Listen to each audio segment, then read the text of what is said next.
You see if your right side up and head not cut off right away. And reposition that if you need. Yeah.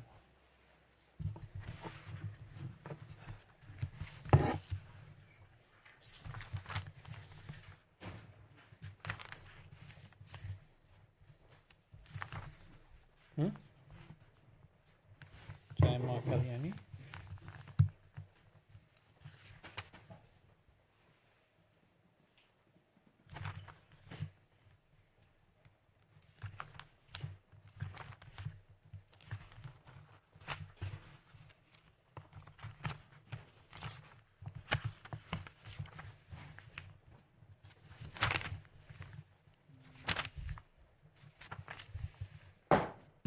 Are you right side up? Head present.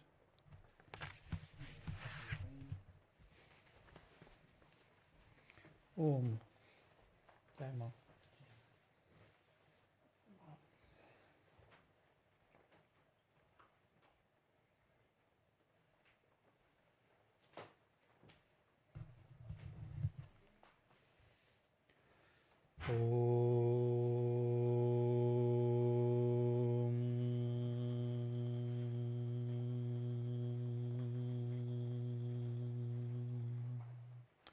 Om Mangalam Guru Devaya Devya Matriksha Mangalam Mangalam Bhakta Brindevyo Sarva Lokaya Mangalam Om Stapakaya Chadarmasya Sarva Dharma Surupine Avatara Varishtaya Ramakrishnaya Mangalam Om Sarashiva Samarambam Shankaracharya Madhyamam Ashmaracharya Prayantam Bande Gurum Paramparam Om Guru Brahma Guru Vishnu Guru Deva Maheshwaraha Gurureva Param Brahman Tasmai Sri Gurave Namaha.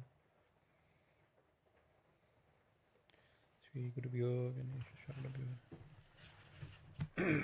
So continuing from our readings of Swami Vivekananda's Bhakti Yoga, Yoga of Love and Devotion, one of his classical,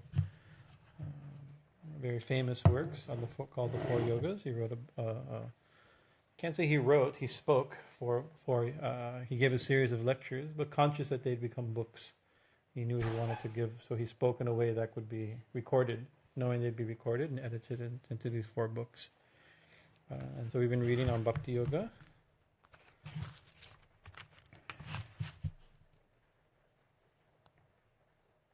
So last week we read about how loving the one, the universal, we can love all the specifics. So by loving God is the only way to really love the entire world, to have universal, what Swamiji says, universal brotherhood or sisterhood or universal love like that comes only from the love of God. He gave his reasons for that. And then we'll continue. This is one of my favorite little chapters of this book. It's called the Triangle of Love. As Justin pointed out, it's not love triangle in the normal sense, in the popular use of the word. So it's meant by the triangle of love. It's meant something different. Because Swamiji is talking about para bhakti, right? He's the topic actually. But at this point, he's general topic about devotion, about bhakti, about Ishvara, about so many things we discussed. Now he's talking para bhakti, the supreme bhakti. So he's giving hints of its qualities, purest bhakti, Shuddha bhakti. And so he's going to make, we're speaking in very high points. This is what real love, this is what Padabhakti looks like. But by principle, if we know the principle, we can see its presence or its qualities and all specifics. Because if we know what pure love is, and we see our regular, what we normally consider love, right? And we see, there's love there for sure, but we have to see what's the difference between our regular what's the difference? At one extreme is our selfish attachments, right, to loving relationships and to the highest selfless devotion to God, right? We can see all of our affection, all of our attachment, all of our love at every level. We can see what is it that differentiates it from the purest love, right? Because Swamiji at the very beginning says that our normal Bhakti Yoga is a science of taking our natural propensity to be attached and to love and long for union, right? And usually we consider those are the very things that generate delusion, attachment, the things that we feel and we experience, and the sages tell us are obstacles that hold us back. He says those very things actually are not obstacles. We need to give them the proper focus. We need to make them focus on what we actually want, what we really want, as they say. So this is to know that quality. What does real love look like? Then we can see how to purify, our where we are now, to give some hope.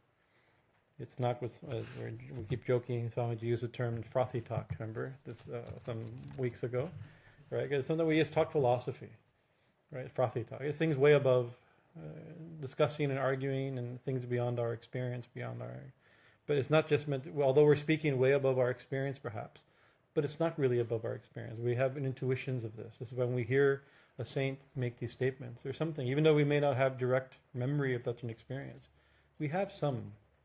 It's not brand new, right? The bell is rung somewhere, some memory is struck, right? So this is the benefit of holy company and hearing these things. We begin to, is such love possible, such levels of devotion possible, such selflessness possible. Right? Meant to be encouragements and reminders of our inner, what we really, to fan our real desire. Triangle of Love, in this small version here, it's on page 92, it starts. We may represent love as a triangle, each of the angles of which corresponds to one of its three inseparable characteristics. There can be no triangle without all its three angles, and there can be no true love without its three following characteristics. Swamiji sometimes says that like for this camera, or a phone camera to be held up, minimum 3 legs is stable. Right, 4 legs even more stable, right? But one, what do they call it? A unipod? I think we even sometimes use that. They hold things straight, but not very secure. You can still fall. Even 2 things. Those of us who learned how to ride a bike, very it's not easy in the beginning to get to stay upright on 2 wheels, but 3 wheels, it's safe, right? So these are the 3. Not only does it make love a firm foundation, right? But these are also the 3 main qualities. I'm just saying. The first angle of our triangle of love is that love knows no bargaining. Actually, it's going to refrain like that. No, love knows no this, love knows no this, love knows no this. This is the rhetorical pattern that Swamiji is using. Love knows no bargaining. Whatever there is any seeker for something in return, there can be no real love. It becomes a mere matter of shopkeeping. The one of also Swamiji's famous sayings that he calls shopkeeping religion. This is not. You can't say it's not religion because this is most of religion, right? This is not parabhakti, right? So we say this is not. You can't say real religion because you can't dismiss 90% of people's religion as not real religion because it doesn't agree with one view of a definition, right? But it's not parabhakti. It's not pure love. Whatever it is, maybe it's sufficient. Maybe it's better. But it's not pure love. If you're looking for pure love, this is one of the qualities, that it shouldn't be seeking something in return, right? Shopkeeping religion. Whenever there is any seeking for something in return, there can be no real love. It becomes a mere matter of shopkeeping. As long as there is in us any idea of deriving this or that favor from God in return for our respect and alliance to Him, so long there can be no true love growing in our hearts. Those who worship God because they wish Him to bestow favors on them are sure not to worship Him.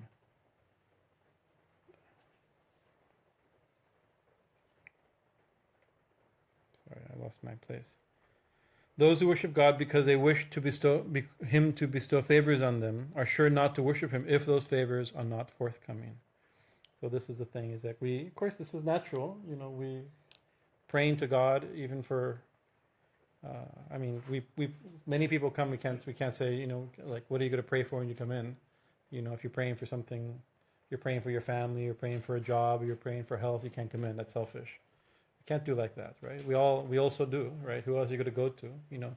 When you're having trouble, you go to your mother, you go to your father, right? You go to your friend, you ask, right? That's natural. This is a natural thing. But this is not. And sometimes that's going to God with some need. Could be a symptom of love also, right? Because we love God, and therefore who are we going to go to? We go to the one we love if we need help, right? But we don't love them. We go to them because we love them. We don't go to them.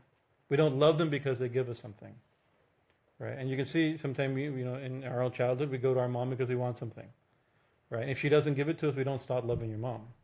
Later you ask something else maybe, or you ask your dad. One of them will give it to you. But mom said, you can play that game, But actually we're asking because we love. So it's not dismissing everybody who's praying for anything from God. That's not love, and these aren't real lovers, not real religion. That's, we shouldn't be careful not to say like that, right?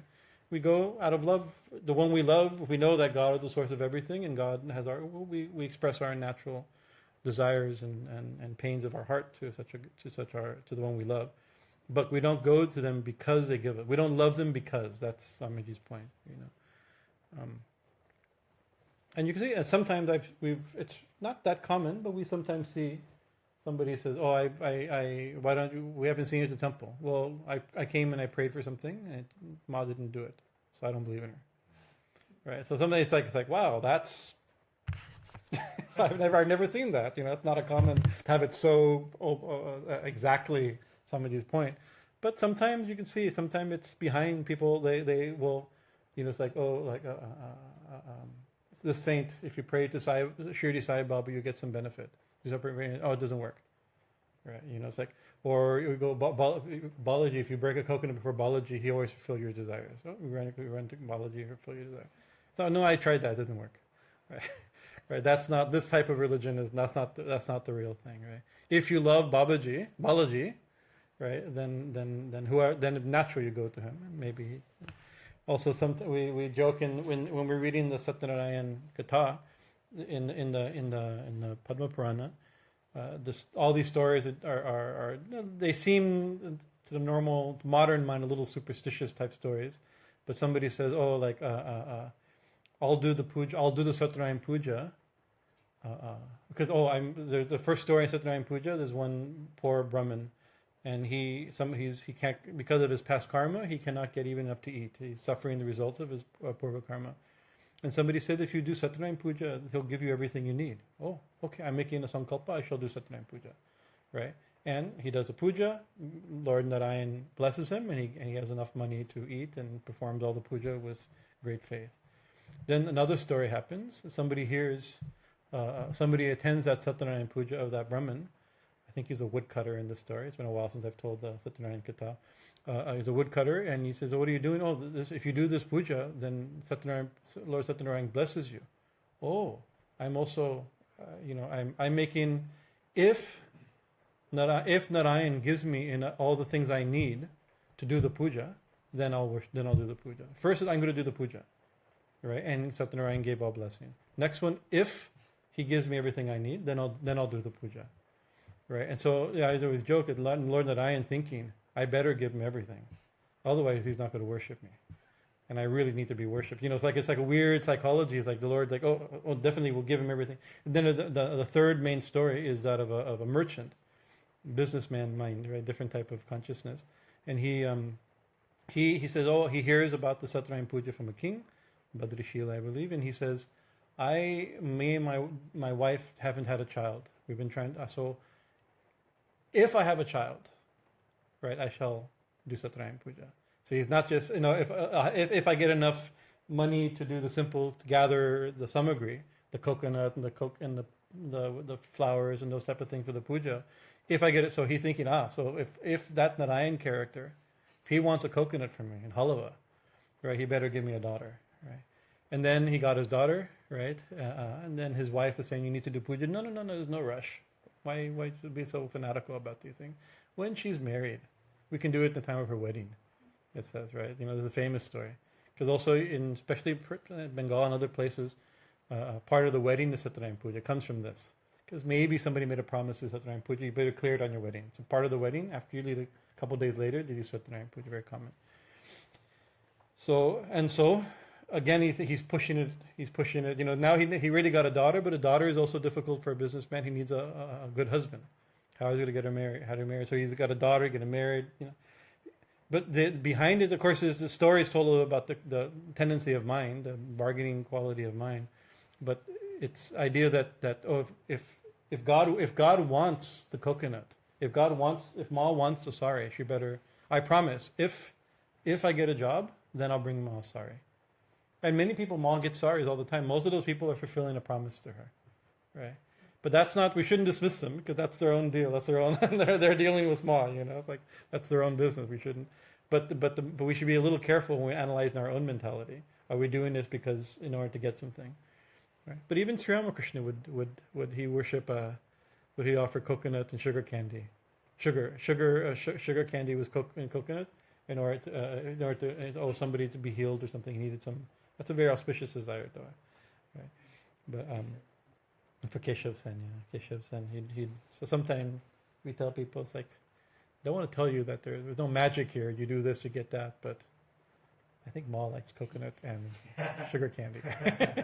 maybe it will work, But the idea that Ma needs a coconut is ridiculous, or Ma needs puja is ridiculous, right? And part of the story of Satyanaramaya puja is actually we need to do it. We need to worship, and the very act of doing something, then the Lord responds to that. But we're not. But it's not meant to be. If you do this, I get this. And it's so many in our relationships like that. It's like if as long as you do this, then I'll be with you. As soon as you no longer satisfy my desires or whatever the desires, I mean that's common. We join out of desire. We break when those desires aren't satisfied. It's this give and take relationship, right? And we have to be careful also not to condemn people who are because people you can get trapped in I'm being selfless, right? And whatever you want, I'll do. It doesn't matter what. No, I don't need anything. In psychology, I think they call it codependence. I think, right? Right. So it's not meant to be psychologically twisted. Right, we're talking about the general thing about pure. You could say, a mother is not codependent on her child. The mother gives love to the child, whether the child returns anything or not. Right, so that's not a sign of codependence. Right, so in the idealized form, right. But you can see it's not meant to be. And we're not discussing the kind of the abusive situation, right? But. The Bhakta loves the Lord because so if you love God, or if you love this is true of anybody, but especially God, if you love God, do you love God because He gives you stuff, right? Or do you love God because He will give you something, like maybe a free pass to heaven, or a better rebirth, or in some divine loka, right? Even either in this life or in the next life, we're expecting something, and therefore we love God, right? And I've had people tell me, he says, why I love God, because I believe in God because I want to go to heaven. Right? It's a real simple that's something, that's a lot of religion, right? You don't want to dismiss, that's people's religion. I'd have a hard time, that's not the way we really think about religion.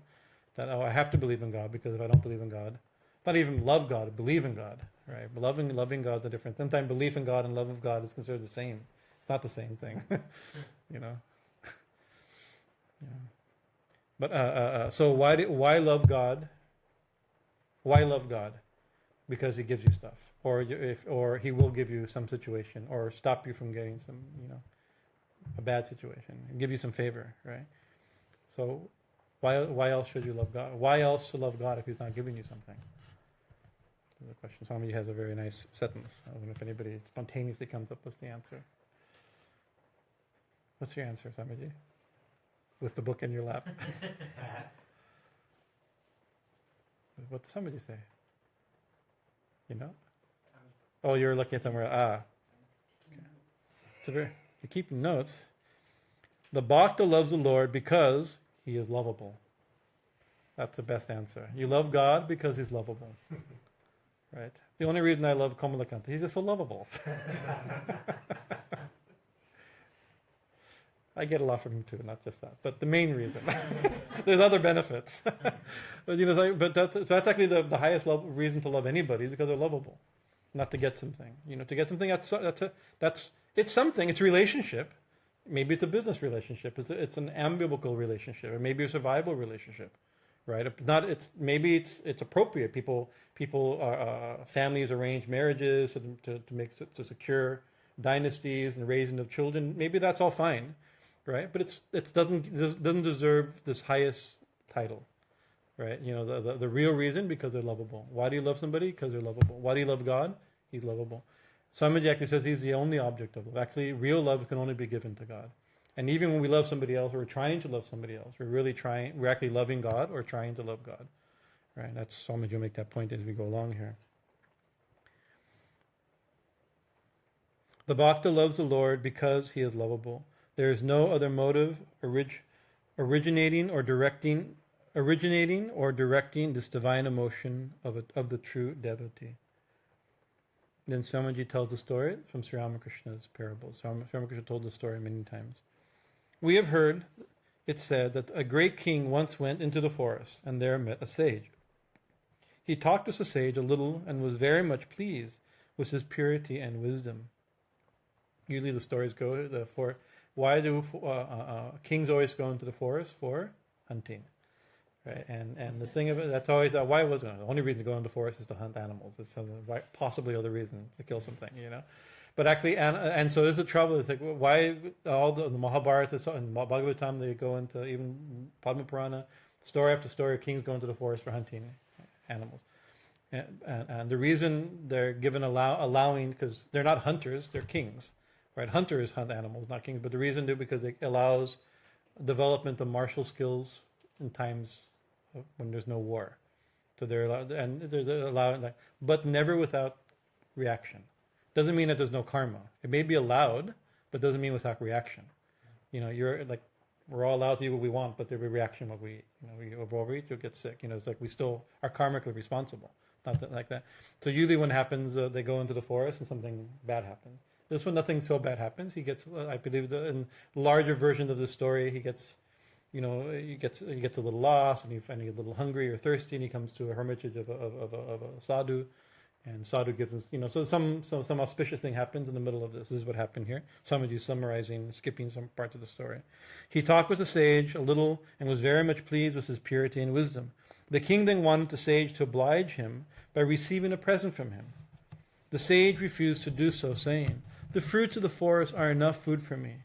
The pure streams of water flowing down from the mountains give enough drink for me. The bark of the trees supply me with enough covering, and the caves of the mountains form my home." So this is the true sadhu, right? The fruits and leaves give me food. The bark is the word clothes out of bark. We don't quite know how to do that anymore, but this is one of the traditional sadhu dress is made of bark. Like I get clothes, I get water, I get food, I get everything I need here, right? I don't need anything. Actually, it's interesting. This is a common thing: is people see sadhus living this type of simple life, and the result of that, you want to support them, right? By giving them something that stops them from living a simple life. Let me build you a kutir. Let me get you, something like this. Essentially, otherwise, why support somebody who's not living a simple life? But by doing that, you ruin their simplicity. It's a peculiar thing. I remember Swami Bhajanananda from Rameshwaram when he was here. We took him to one house for dinner, and they feed him very, very lovingly. He's a South Indian, made South Indian idli sambar and very nice food. And of course, their nature is to feed. You get a good sadhu, and you want to feed them, right? You want to the more food that you feed them, get punya from it, right? But then that night, the next morning, he couldn't meditate. Right, he couldn't sleep properly. In the morning, he couldn't meditate because of overeating. That's one of the qualities of overeating, right? And he says, "See, they feed me because I meditate. That's why they have faith in me because I spend my life meditating, right? And the way I spend my life meditating is by controlling my food, controlling my sleep, and doing austere meditation. And because of that, they overfeed me, and they ruin my sleep, they ruin my meditation, ruin my tapasya." He got very disgusted. All he had some buttermilk the whole day. He was very upset, trying to catch his digestion again. Right? Very interesting that you want to feed somebody, you want to support those who are living simple lives, but there's danger. You can ruin something. So he doesn't. This is that scene. The fruit. Why should I take any present from you or from anybody? The king said, "Just to benefit me, sir. Please take something from my hands, and please come to my city. Come with me to my city and to my palace." Right, just so obviously you don't need to do it for my benefit. This is the scheme, right? It helps me if I can give you something, right? So it's hard to argue with that. It's like, okay, if you really want to give me a bunch of money, I guess for your benefit, I'll let you. This it's a very strange thing, but this is a technique's been used for 1,000 years, still used now. Please, not only I want to, please come to my palace. You can have there. I'll give you anything you want. Of course, he doesn't want anything, but he wants. No, you please come. Let me serve you, Maharaj. Let me serve you. Right? It's a very common thing. After much persuasion, the sage at last consented to do as the king desired, and went with him to the palace. Before offering the gifts to the sage, the king repeated his prayers. So, I think Sri Ramakrishna heard the story. The sage goes, and the king, while the sage is waiting, the king is at the time doing his puja, right? In the puja room. So he said, "Oh, please wait. Maharaj is finishing his prayers. Then he'll come and give you, satisfy your desire and give you the gifts that you need. Anything you need, he'll supply your demands." Right. So he overhears the sage overhears the prayers of the king. "O Lord, give me more children. Lord, give me more wealth. Lord, give me more territory. Lord, keep my body in better health," and so on. So give me more food, more territory, more power, more army, success. You can keep continuing like this. This is his prayer. Before the king finished saying his prayers, the sage had got up and walked away from the room quietly. Got up and left. At this, the king became perplexed and began to follow him, crying, "Sir, how are you going away? You have not received my gifts." The sage turned round to him and said, "I do not beg from beggars." This is the punchline, Swamiji's punchline. You or yourselves are a beggar. Who am I going to ask for? And also, and I think maybe not here. Yeah, maybe. I do not beg from beggars. You are yourself nothing but a beggar. And how will you give me anything? I am no fool to think of taking anything from a beggar like you. Go away. Do not follow me. In one place, Ramakrishna, when he tells the story, he says, "You're asking from God, you're begging from God. If I need anything, I'll ask God directly, not you." Right? But you can see he doesn't, the nature of the sadhu is not to ask God for anything. He's getting everything. Right? One time, there was a peculiar type of sadhu, who came here many years ago. I don't want to say his name, just in case. I don't know where he is on the internet. A long time ago. No, very very nice in his own way. But he was a little bit difficult to take care of. He demanded a lot of attention, more than people are willing to give to sadhus. that type of thing. But we're politely and respectfully trying to give him some gifts and send him on his way. That type of situation like that. And he said, "Oh, Swamiji, I got some prasad. This is from Mother's own plate. We had some food from the altar." Right? He immediately said, "No, when I was walking, I passed by one farm and some fruits were on the floor. These are from Mother's plate." Right? So that part was correct. Actually, we're thinking this is prasad. Actually, he's walking down the street. You can pick up. There's food everywhere. Mother's providing. So I took that.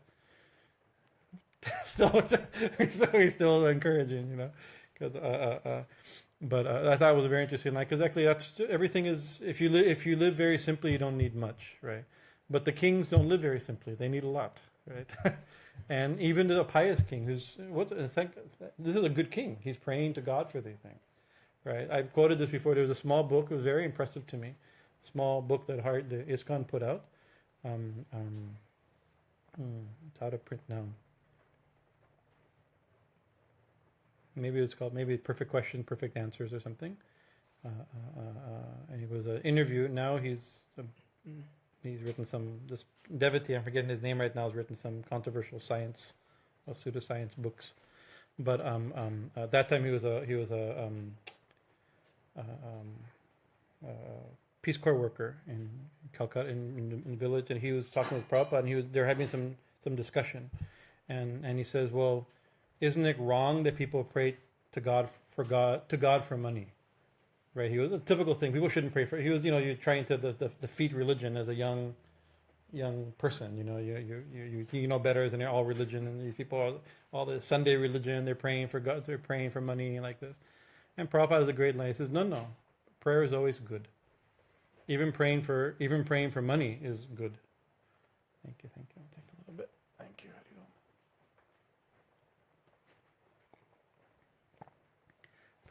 Prayer is always good. He says, and at least he knows, somebody who prays to Krishna for money knows the source of all money is Krishna. right? That's actually most of us don't know, and therefore we don't pray to Krishna for money. We don't know that God's the source of everything, so we think we try to, but that's actually a very pious thing, right? He says, and Krishna will give him money, right? Yeah. If you pray for Krishna, he'll give you whatever you reciprocate, according to what you ask, that he can give. Right? But prayer will thinking of Krishna will purify his heart, right? He says, and slowly, he may pray for devotion. He may pray for selfless service. He may, you develop like that. So even praying to God for money is not a bad thing, but in the story, the sadhu says, "Why beg from a beggar?" It's a very powerful story, I think.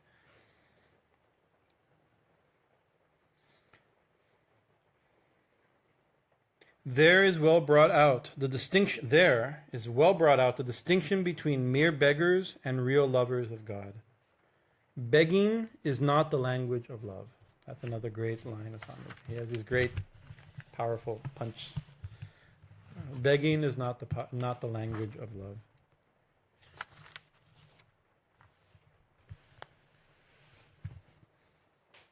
Actually,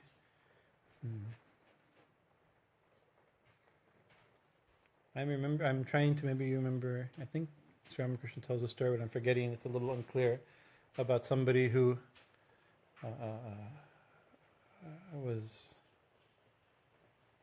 wanting to put a scene, an image of Shiva or Krishna, wanting to, the sun is there, we need to put umbrella over it so there's no sun, right?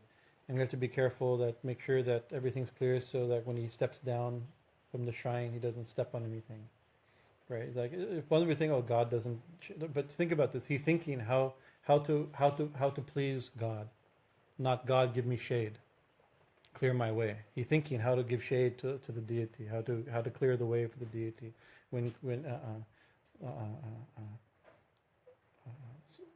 Sri Ramakrishna told the sweeper in Dakshineshwar, you keep everything, not only people walk here, the devotees, but even Maha walks here in the garden, right? You have to, so that idea of actually, not like God, please clear my way, please bless me. How do I give comfort to God? Now it seems almost silly, how we can give comfort. We're a tiny infinitesimal bound being, giving comfort and protection and service to an infinite, all-powerful, awesome being, right? But actually, this is one of the symptoms of love. Sri Ramakrishna also said that in the beginning we think of God as powerful, awesome, awe and reverence, right? And he described as Durga with 18 arms, or 8 arms, right? All this power, right? But as we develop our relationship, slowly the 18-arm, all-powerful destroyer of our universes, the great, like the universal form that Krishna saw, that Arjuna saw, then we want to see, better we see, he said, the 4-arm form of Vishnu. Right, but then slowly even that becomes little baby Krishna, right? Baby Krishna is not only like Vishnu. We pray, Lord Vishnu, please give us food, but Krishna, he's a little boy. We have to feed him. If we don't feed him, he's going to starve. If you don't bathe him, children don't bathe themselves. They don't like to take baths. You need to talk him into it. Give him some bribes. Bathe him, right? You need to do everything. So. What is in that book by the German devotee, the Christ and Krishna? I think he made that the thing is that we usually bow in front of God, right? But he says at a higher level of devotion, we bend over God, right? Like a loving mother or loving father to a child. Think about one sense it seems ridiculous, infinite God, infinitesimal soul, but we say, we're servants of God. God doesn't need our service. But when our love grows, then we become real servants. Then we're actually serving to please God, not to please ourselves. The servant is not just, of course, we can say we can be a hired servant, right? Then it's shopkeeping, right? It's like I do this, you do this, and we pay our tax. We pay a certain amount taken out for taxes, right? And some of it can be written off, no problem, But real service is not for one's own benefit. Right. So, begging is not the language of love. Service is the language of love, not begging. Right. So, Swamiji, what is begging? To worship God even for the sake of salvation or other rewards is equally degenerate. So even that is begging. Lord, save me. That's also begging. right? But that's a very when you're drowning, to call Lord save me is natural, right? But it's not. That's the language of desperation, not the language of love, right? That's Swamiji's point, right? Right, and so therefore, even in the language of salvation or liberation, in Hinduism we have this idea of six forms of liberation that are possible, right? But they're considered to not be the highest.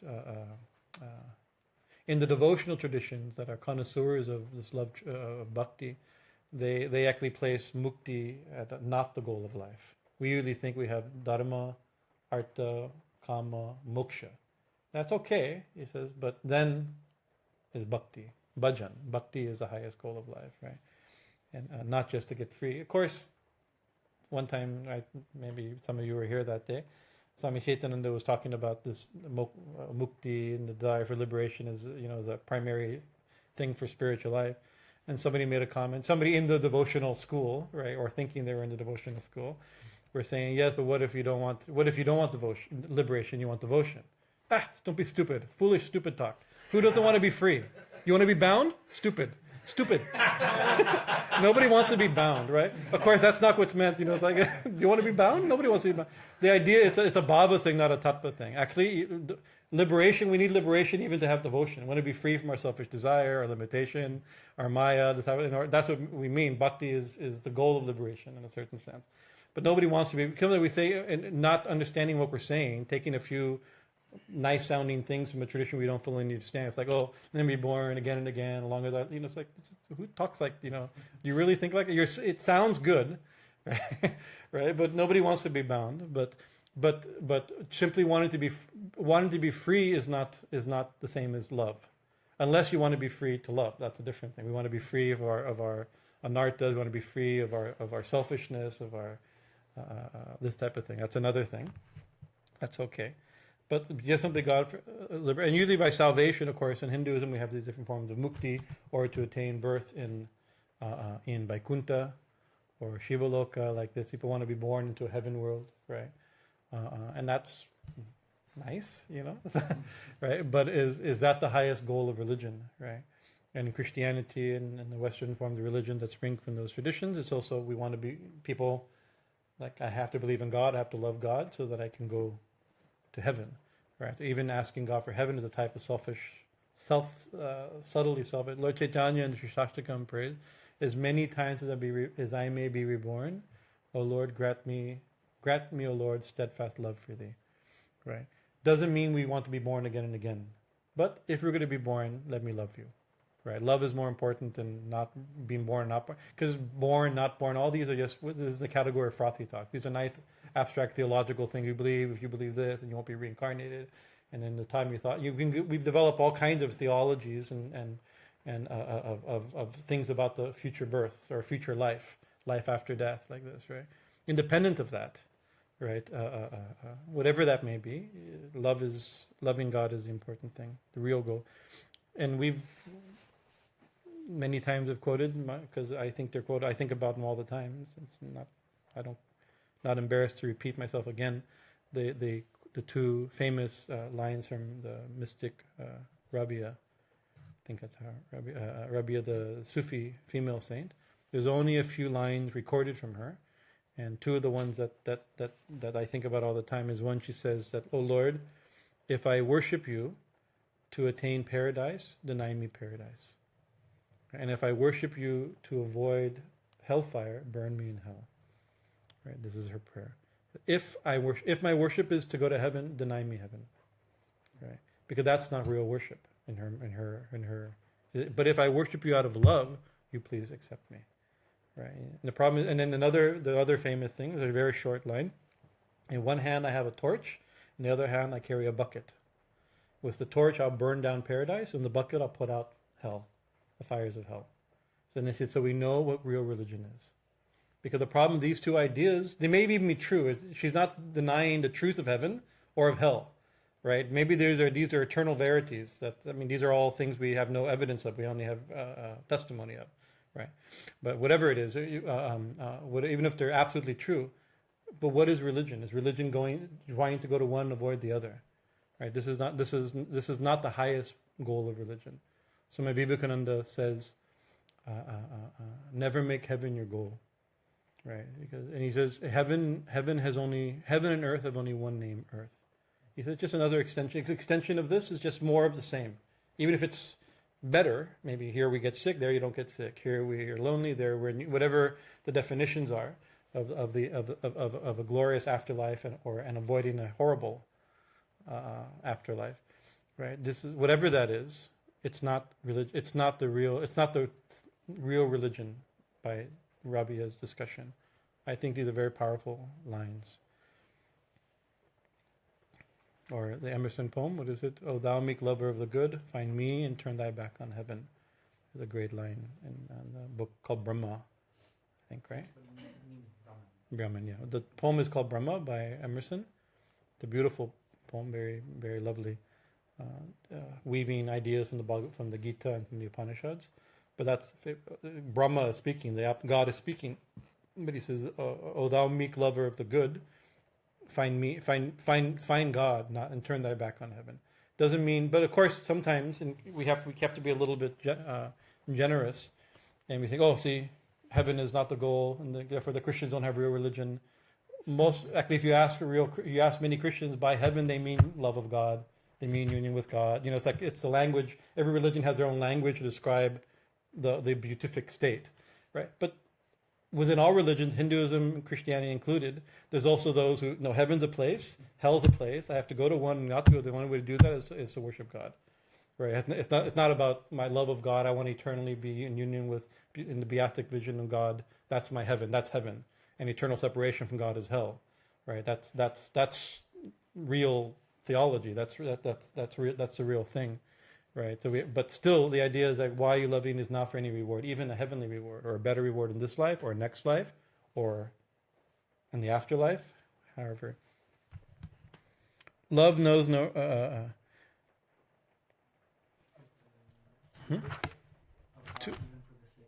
The worship of God, even for the sake of salvation, or any other rewards, is equally degenerate. Swamiji, I'm trying to soften it all up, Swamiji. Then I go back and Swamiji still smashes. Like, okay, fine, it's bad. Whatever I just said is not true. It's really bad. It's dangerous to clean up Swamiji also. You let him speak for himself. Love knows no reward. Love is always for love's sake. The Bhakta loves because he cannot help loving. When you see a beautiful scenery and fall in love with it, you do not demand anything by way of favor from the scenery, nor does the scenery demand anything from you. You see something beautiful, it doesn't need anything from you, you don't need anything, but you just revel in it. Right? An aesthetic rapture, perhaps, something like this. And the art, that's true even if it's a beautiful scenery or a beautiful piece of art. Right? Is it? See, I'm good. I'm glad Swamiji agrees with me. Let's see if he agrees. Nor does he, yet the vision thereof brings him a blissful state of the mind. It tones down all the friction in your soul and makes you calm, almost raises you for the time being beyond your mental nature, and places you in condition of quite divine ecstasy, a aesthetic rapture. Right? Very beautiful. And some of you talk a lot. You've mentioned, I think, Joyce's idea of the different types of art. Some is just, but there's one that where it's trying to get something from you. Call that Yeah. So he called it pornographic art.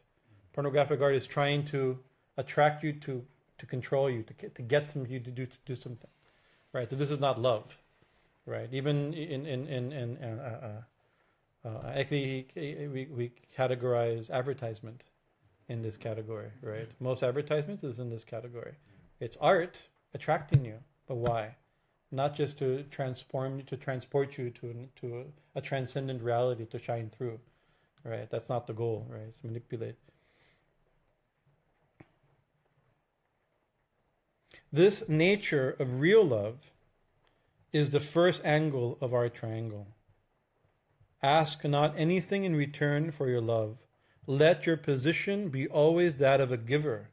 Give your love unto God, but do not ask anything even in return from Him. That's a hard one. But this is but Swamiji is talking Pada Bhakti. Right? This is the goal, right? And we have examples of these in the scriptures. We have examples. We maybe even in our own lives, we maybe have seen people who verge on this or give examples of this. The classic example that's given in even Narada Bhakti Sutta mentions this type of love, and then they use an example, such as the gopis of Raj. The gopis of Raj are always given the example.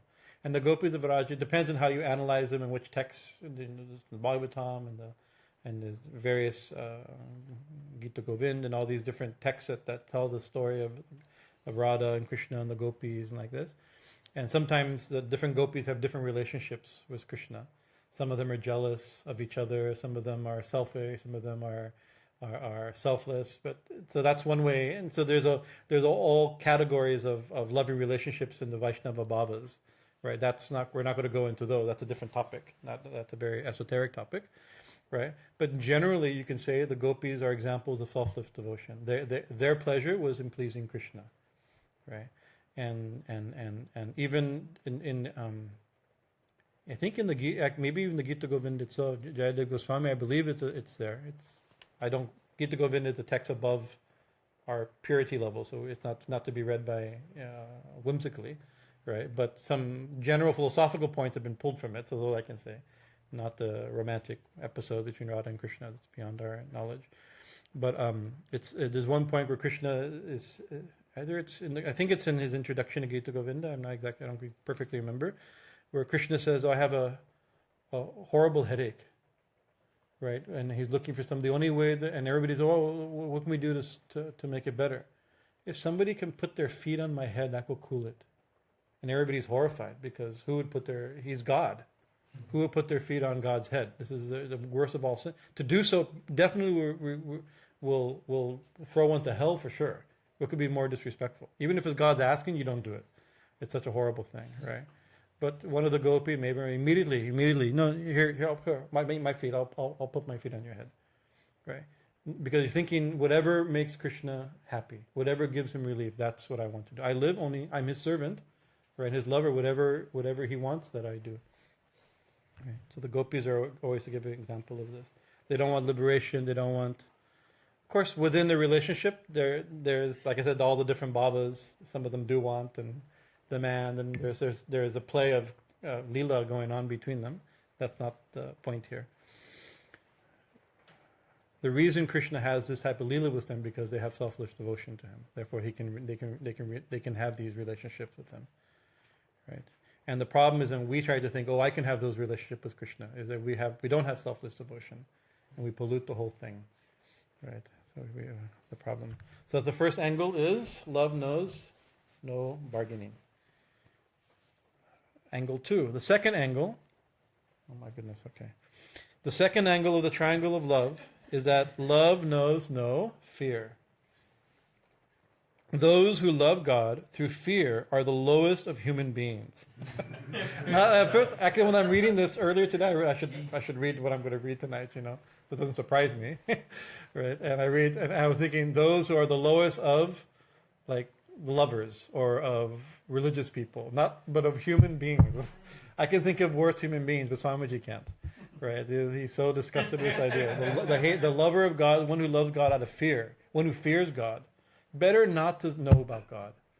That's a better point. Better not to think of God at all than to fear God. This is his point, right? And he even says like that, a regular person just live their life, right? Try to be happy with their family, make some money, come home, raise their children. Why bring God into it? Why bring something so horrible, right? And and also to relate to the object of love out of fear, right? And to worship them out of that. This is not religion. It's not even human life, right? And actually, this is the way you train animals, right? You train animals to obey you out of you can say even they love you, but my dog loves me so much, but he learned to love me, right? If he doesn't, he gets a whack. It's like they're trained. This is how you train an animal, right? This shouldn't be the way you train a human being, right? And we can train human beings. We're also, you look at the behavioralists. They analyze human beings. What was the famous one? Skinner and... Yeah. These are horrible. actually horrible people. Their view of the human being is completely like an animal, and can be treated. Of course, our view of animals isn't this way. Their view of human beings are like animals. We don't even think spiritualists don't even think of animals the way he considered humans. That's the thing, right? We don't even treat animals like animals. We see their persons, their personalities. There's consciousness. They're just limited biology and neurology, right? So it's like we have limited biology and neurology, right? But this is the way you train animal, not the way person, by reward and punishment. So and so we even have this term. Oh, he's the fear of God, right? And sometimes the fear of God simply means respect. Those who means a religious person is a God-fearing man. I want a God. It's like that's okay. We know what that generally means, but it shouldn't really mean what we think it means. The second angle of the triangle of love is love those no fear. Those who love God through fear are the lowest of human beings, quite undeveloped as men. They worship God from fear of punishment. He is a great being to them, with a whip in one hand and a scepter in the other. If they do not obey him, they are afraid that they will be whipped. It is a degradation to worship God through fear of punishment. Such worship is, if worship at all, the crudest form of worship of love. As long as there is any fear in the heart, how can there be love also? Actually, love and fear don't go together. That's one of the points, right? And often Usha says love and freedom always go together, right? And so love and fear is the exact opposite, Fear of punishment. And Swamiji, one other place, he says that in the Western tradition, we've developed the God fearer, right? He says, of course, he was being dramatic and over dramatic, perhaps, to create Swamiji had an effect of shaking an audience, right? So you have to. He's not being anthropological here exactly. He's being dramatic and poetical also. But he says, and in India we created the God lover, right? And of course, there's people who fear God in India, and there's people who love God in Christian, Jewish, and so it's not. But in general, the idea of fear or love of God, we may have people who fear God, but we know this is not the highest thing, right? The texts also say fear of God. Should we glance at our? We're reminded. I read this. I gave a summary of this talk. See, I'm giving my talk, and then we're reading Swami Vivekananda's sermon. My sermon is reading Swami Vivekananda's sermon. But in the middle of that, I want to read another sermon, but not the full thing. Very famous sermon. It's considered, if I can find it here. Let me find it. Where is it? I'm not going to read the whole thing, because it's long enough and scary enough. By Jonathan Edwards, the Reverend Jonathan Edwards of Massachusetts, right? Church of God, Massachusetts, right? You gave me how many years ago? About 280 years ago. 80 years ago, this talk was given, right? And he gave this sermon many times in different places, and it's called "Sinners in the Hands of an Angry God." Right, so it's a great. The title itself is good, But actually, this is very theologically important, right? And I'm not meaning to. It's a little funny from our perspective, but it's actually not funny, right? Not only is it very scary, because of course, Swami Vivekananda, what is it? Less than a human being, or something like that, or whatever, So this is. So we can and this is the foundation of much of what we would consider modern day American evangelical Christianity. This sermon created it. The Great Awakening, that was a movement, the religious movement of the time, right? It was one of the great revival movements, and this is during the English colonies. This is before even America was America, right? But even that is the title, "Sinners in the Hands of an Angry God," and in it he has this great image. One of the great. This is a very powerful image he used. He gave the talk many places. People would invite him because what would happen is the churches were empty.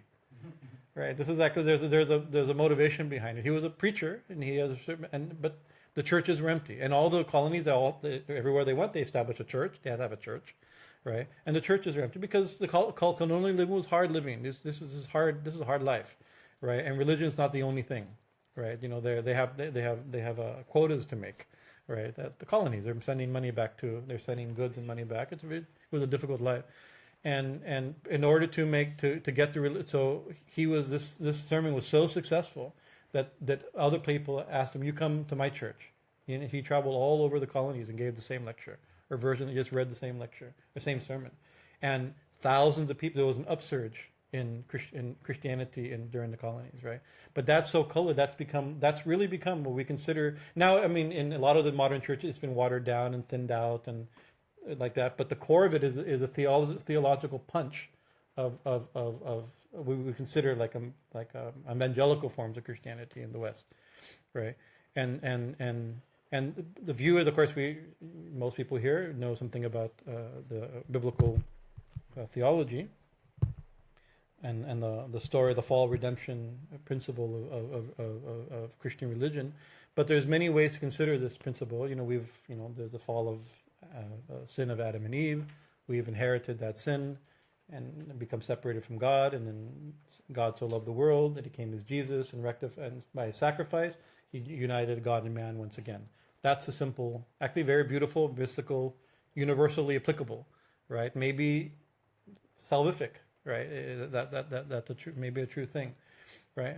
But that's if you simply state that we in ancient times man and God were separated and looked away from each other. Right, and God did something. Jesus did something, being God Himself and man Himself, rectified it and gave us sacrificed Himself and put the rift between man and God has been fixed. Even the Bible says we've been declared not guilty. It's a great line, right? And I forget exactly where, but I remember the line. You've been declared not guilty, right? Bus there, right? But so actually now we can live in that truth or not. Right, and so the view of live in that truth is salvation. To deny that truth is damnation. We're in union with God, and we deny that union. Right, that's what could be more painful. That's one way of looking at this mystical, and actually, and for a couple thousand years, that was the main view. Some version of that was the view of this story. Right, but that's not how it's usually thought of now. It's spread. But now it's like, no. We are, because of that, not because of something we did, something somebody else did a long time ago, right? Thousands of years ago. We know exactly how many thousand, 4,000, something like that. 4,000 years ago, when the world was young, right? Somebody else did something really bad, and the result of which we are really bad, right? We are imperfect, not just perfect. We're sinners, and not just sinners. We are worthy of damnation, right? And God, not only that, because we're so sinners and God, we're so horrible, right? Because God's so loving, His just love and justice go together. Because He loves us, because He's pure love, He hates sinners, right? And this is the view, right? And so not only does He hate sinners, we deserve eternal punishment, right? But so, all of you, sorry to tell you this. You didn't think I was going to go with this, but all of you are sinners, and you all deserve eternal. And so God hates sinners. God hates you. This is what He actually almost said like this. And He's justified, and He wants, if He sends you to hell, He's justified in doing so. All of you, we all deserve to go to hell, and if we go to hell, God would be just in sending us to hell. Right? But also, in the middle of all this, he has arranged something a long time ago. He took all of our sins. The thing is, sins from 1,000 years ago, we didn't do that sin. There may be some ontological, cosmological thing if we're separated from God by something. But the idea that we are so incredibly horrible to deserve damnation, not because of something we did, it's a weird thing. So He collected all of our sins, right? And He took His only beloved Son, right, who's innocent, and inflicted all the sins on Him, punished Him for what we deserve, which is already a very strange thing. It's not actually what most of Christianity actually thought for a long time. That dramatic version of it is fairly new, right? And it developed with the Western Church more than with the Eastern Church. That wasn't the way it was conceptualized, right? So this is somebody who dies somebody who's punished for our, what's that term called? it's not scapegoat, but there's a term for that. Substitution. Something there's a theological. I'm forgetting it. Forgive me. I used to know this stuff when I studied. I studied this stuff in school, but it's been a long time. Yeah. No, that's different. That's a good without that. But somebody is punished in our stead, right? And so already that seems horrible, right, to most mind, right? We're so bad that we deserve, all of us, all over the world deserve eternal punishment. But in order to save us from that eternal punishment, he took the one person who doesn't deserve eternal punishment and took all our punishment and gave it to him. And he willingly accepted it. So these are deep things, right? I'm not dismissing, but just this almost a caricature version of the story, right? Which is developed on this. And then he says, and if you believe that, then that's the requirement for salvation. And so in this famous, I'm going too far, but in this famous sermon, the fact that he saves anybody shows his infinite love. Because actually we all deserve, we're actually not only deserve it, we have the fires of hell burning underneath us. He said that I didn't give the story yet, right? He says, imagine a spider being dangled over a flame. This is our condition, right? So you can see this is a powerful thing, right? If you say that you not only you not think you're that bad, you really are that bad, right? And you don't think that, and you think God might love you. He does love you, but He's really angry with you, and He has you dangling over flames of hell. This is the image He gave, right? And so the only way, maybe, actually He wants, because you deserve it, He wants to drop, because He's just God. He wants to give you divine justice and drop you into the fire, right? These are strong. This is a mind-blowing lecture. You should look it up online. It's scary and brilliant and fascinating at the same time, right? But out of love, right? If you accept by loving Jesus, right? He even uses the word not just believing in Jesus. By loving Jesus only, He'll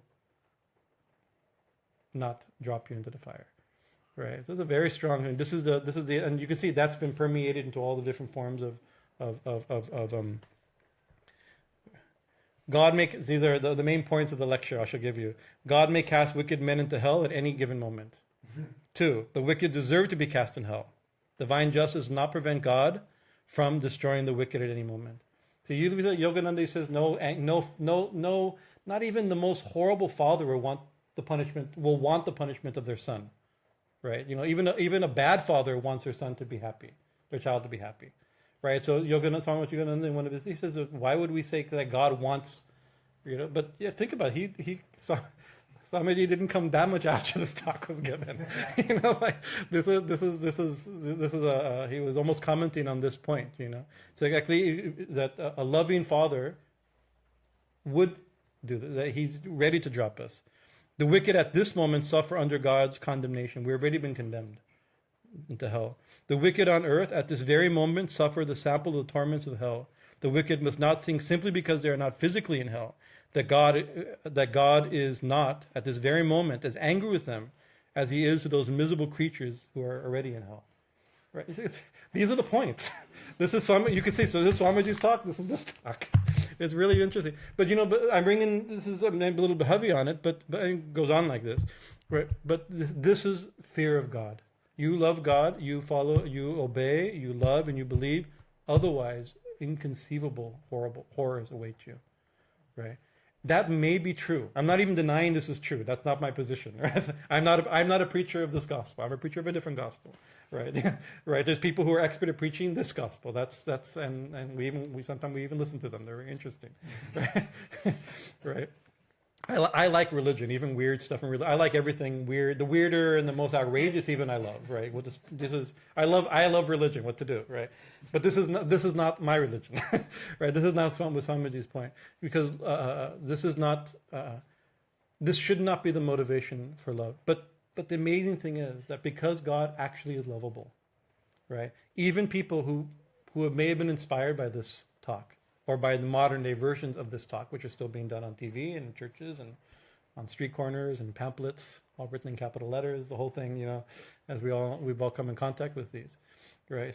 But still, if they think of God, He's lovable, right? So you find, even in this, you find people who love God, right? Even if they couch it in the language of fear, and I want to go to heaven, I don't want to go to hell, right? But you see behind them, there's love of God. That's why it's very hard to just dismiss, this religion is this religion is that. It's never like that, right?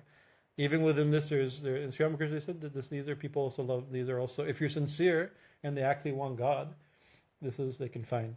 But Swamiji is talking about the motivation, what love is, right? So love comes from fear. Love never comes from fear, and love of God and fear of God are not the same thing. That's the main ultimate point of this little section. He is a great being to them, with a whip in one hand, a scepter in the other, dangling us over the flames, with his third and fourth hand. Now we know that God has 4 hands. That's our benefit. We have a few more things to do with the hands. We can fit this God into our world also. They are afraid that they will be whipped. It is a degradation to worship God through fear of punishment. Such worship is, if worship at all, the crudest form of worship through love. So long as there is any fear in the heart, how can there be love also? Love conquers naturally all fear. Think of a young mother, and this is very interesting. Not only do you not love God out of love, doesn't come out of fear, but where there is love, there is no fear. So now he's talking even deeper. When the presence of love, fear disappears. Not only can you not love because of fear, but where there is love, there is no fear. And he gives a beautiful example. Think of a young mother in the street and a dog barking at her. She is frightened and flies into the nearest house, right? But suppose the next day she is in the street with her child and a lion springs upon the child. Where will be her position now? Of course, in the mouth of the lion to protect her child, right? It's like without her child, a dog barks, you get scared. But to protect your child, there's no fear. Just out of love for the child, fear disappears completely, right? So that's that simple thing where there's love, there's no fear. Love doesn't come from fear, but where there's love, even in the beginning, maybe we start thinking of God out of fear, right, or some hope, right? By like Srila Prabhupada said, if you praying to God for money is not bad, praying is always good. Praying to God out of fear or out of hope, maybe it's not bad, right? But by prayer you begin to think of God, and if love begins to develop, then fear disappears, right? Right. Rabbi also, there's another line since we quoted Rabbi. I'm remembering one more, right? He says, "Do you love God?" He says, "Yes." "Do you love Allah?" He says, "Yes." "Do you hate Satan?" He says, "No." He says, "What is this? We're taught love God, hate Satan." He says, "No, I love God, and He's removed all hatred." Right? So it's like you love God, all fear disappears, all hatred disappears, all separation disappears, right? So we hate God and we love God and hate Satan, because these are the level of belief and faith and dogma and this type of stuff. The real experience, when the presence of love, hate, anger, fear, jealousy, these things disappear. Right? Love conquers all fear. Fear comes from the selfish idea of cutting oneself off from the universe. The smaller and the more selfish I make myself, the more is my fear. If a man thinks he is a little nothing, remember this idea, what's our view? We're sinners. Sinners in the hand, not only sinners, we're sinners. We not only may we go to hell, we should go to hell. This is the point of that sermon. Right? We're not just bad, you could take, all men, what are the core verses? Actually, we have no objection to the core verses. All have sinned and fallen short of the glory of God. That's true. Right? It's like we need to be perfect, we need to be, we're not yet perfect. Right?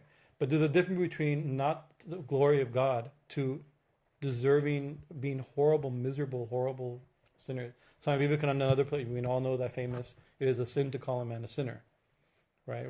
So this is, so the less you think of yourself, if a man thinks that he is a little nothing, a little useless or horrible thing, fear will surely come upon him. And the less you think of yourself as an insignificant person, the less fear there will be for you. So long as there is the least spark of fear in you, there can be no love there. Love and fear are incompatible. God is never to be feared by those who love Him. The commandment, "Do not take the name of the Lord in vain," So even like the people think, no, I have to be careful what I say. I should never say anything. Be careful. These are all the because God will be angry if I use His name in vain, right? Swamiji says the true lover of God laughs at. How can there be any blasphemy in the religion of love? The more you take the name of the Lord, the better for you, in whatever way it may be. You are only repeating His name because you love Him. If you're doing something out of love, nothing to fear. Okay? So that's the first angle is no bargaining. Second, no fear. Okay. Those without the book, any idea what the third? From memory or from divine inspiration about your own illumined devotional consciousness? Okay, no, okay. The third angle of the love triangle is that love knows no rival.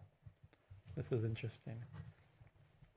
For in it is always embodied the lover's highest ideal. True love never comes until the object of our love becomes to us our highest ideal. It may be that in many cases human love is misdirected and misplaced, but to the person who loves, the thing he loves is always his own highest ideal. We'll go into this momentarily. One may see his little ideal in the vilest of beings, and another in the highest of beings. Nevertheless, in every case, it is the ideal alone that can be truly and intensely loved. So, remember Swamiji says in the beginning that bhakti is only towards Ishvara, right? Real love is only given to God or to the universal, not the particular. So, what we really love is actually, we can only love God. The highest possible, what Saint Anselm is a great definition of God. The idea by which the being nothing greater can be thought of. The greatest possible being without which nothing can be thought of. That is his definition of God, right? So it's like the one we love, and we love God. There's nothing higher than that, right? And even if we're not loving God, even if we're loving our child, we're loving our dog, right? We're loving our country, we're loving something. Even that, what is it? We think we love it because that's the highest thing, right? We love her because she's the most beautiful girl. We love him; he's the most wonderful man, right? Whatever the thing we really love, the thing that we put we love it because we think it's the highest, and it is the highest, right? Somebody says, even to somebody, they may find that highest thing in a relatively low thing, right? And a very sophisticated person may find it in a very sublime conception. Right, but it's only the ideal. It's a slightly impersonal way of talking, right? Another way of saying the ideal is Ishta or Ishvara or Bhagavan, whatever the highest possible thing. I remember Swami Krishnananda, this great disciple, Swami Shivananda, right? We asked him about japa. You were there, I think. That was the time we were there, and he says, whatever mantra you're chanting, you have to think. The mantra relates to the person that the mantra or the object that's being named, the person that's being named. You can't think there should be nothing higher than that thing, right? If you're saying Ma's name, it's because Ma, there's nothing greater than Kali. Therefore, you say her name. You're meditating on the highest possible thing, beyond which there's nothing. All right. Otherwise, meditate on that next thing.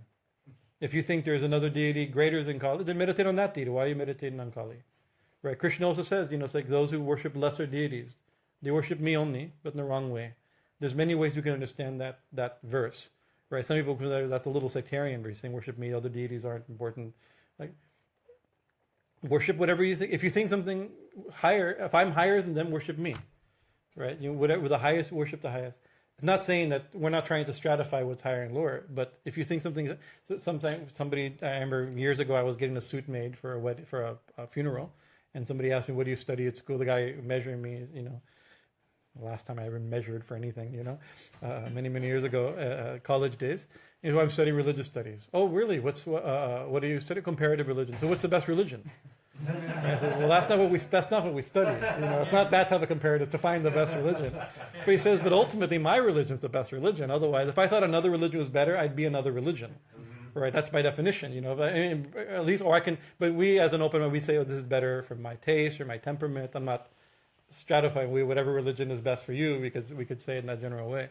But the idea is that what we're really worshiping, whatever we're loving, is really we're loving the ideal although we may not have the fullest realization or vision of the ideal.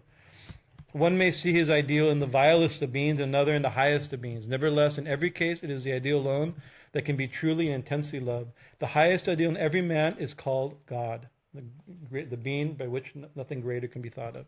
That's the right definition. I think I've repeated so many years over the years. I don't know if it's like one of those whisper games. You keep repeating it, and I don't. I've been repeating this definition of Saint Anselm's for 28 years, but I haven't looked at it since then. So I don't know if I'm getting it right. Forgive me if I'm not getting it right. Ignorant or wise, saint or sinner, man or woman, educated or uneducated, cultivated or uncultivated. To every human being, the highest ideal is God. You can even say, well, people, God is. Somebody said, no. Oh no, music is my God. Isn't that the line of the biography of Ravi Shankar? I think, my music, my God. Isn't that something like this? Something like that, right? But even then, because that's their God, whatever their highest thing, that's God, right? Gandhiji had this great line. He says, people say, "Oh, God is truth." No, truth is God, right? Truth is more important than God. Truth was his God. Whether it says God tells me to lie, I will tell the truth and reject that God. Even if he's God. My God is truth. Right? Your highest possible thing, you hold the highest thing, that is God. The synthesis of all the highest ideals of beauty, of sublimity, and of power gives us the completest conception of the loving and lovable God. This is God. The synthesis, the combination of all the highest ideals of beauty, of sublimity, and of power.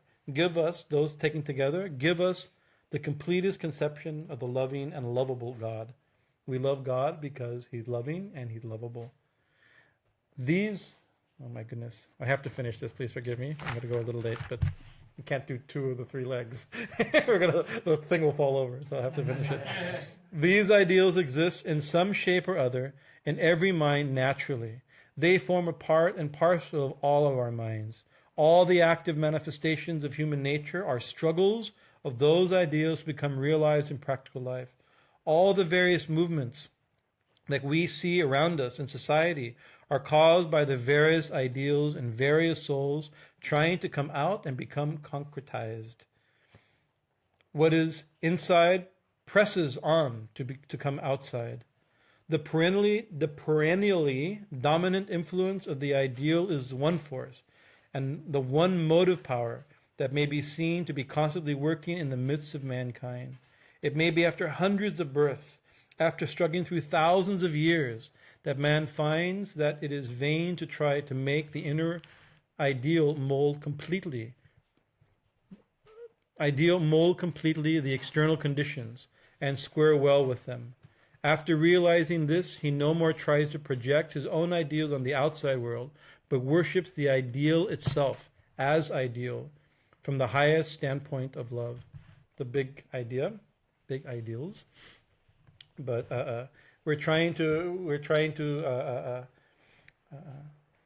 we want the perfect, we want the beautiful, we want the sublime. That's whatever idea.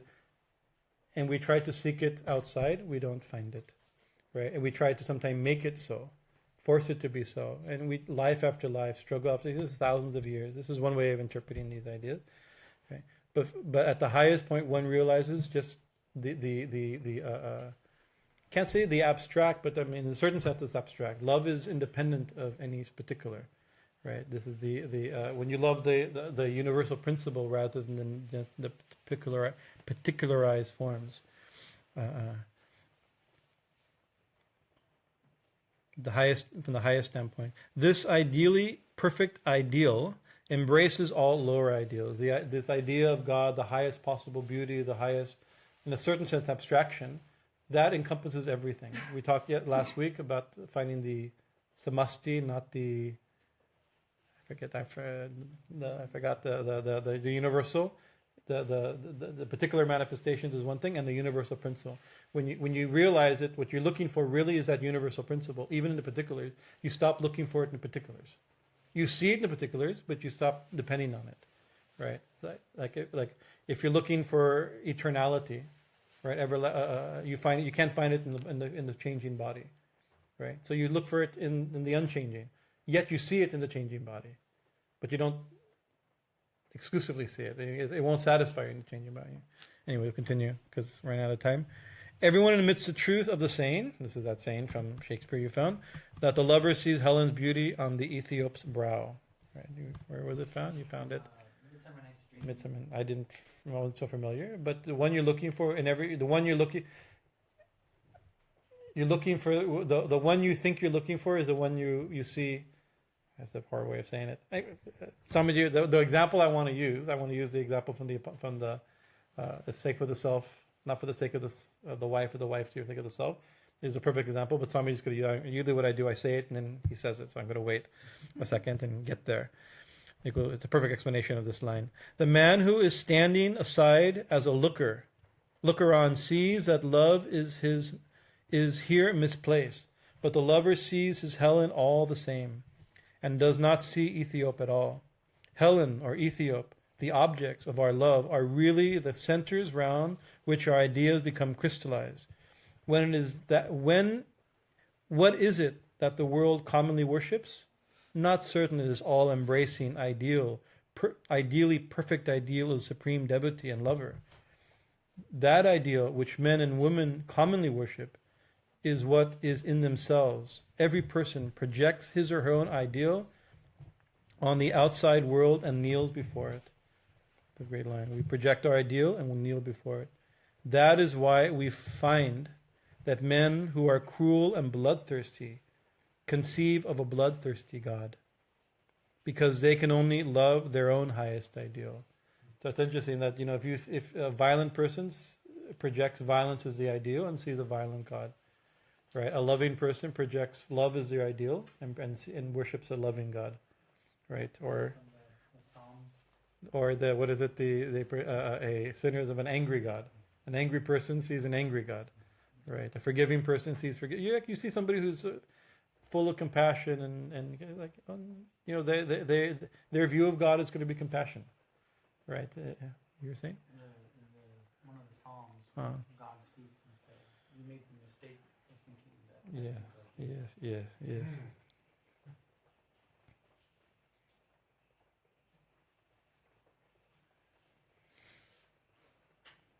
That is why good men have a very high ideal of God, and their ideal is indeed so very different from that of others.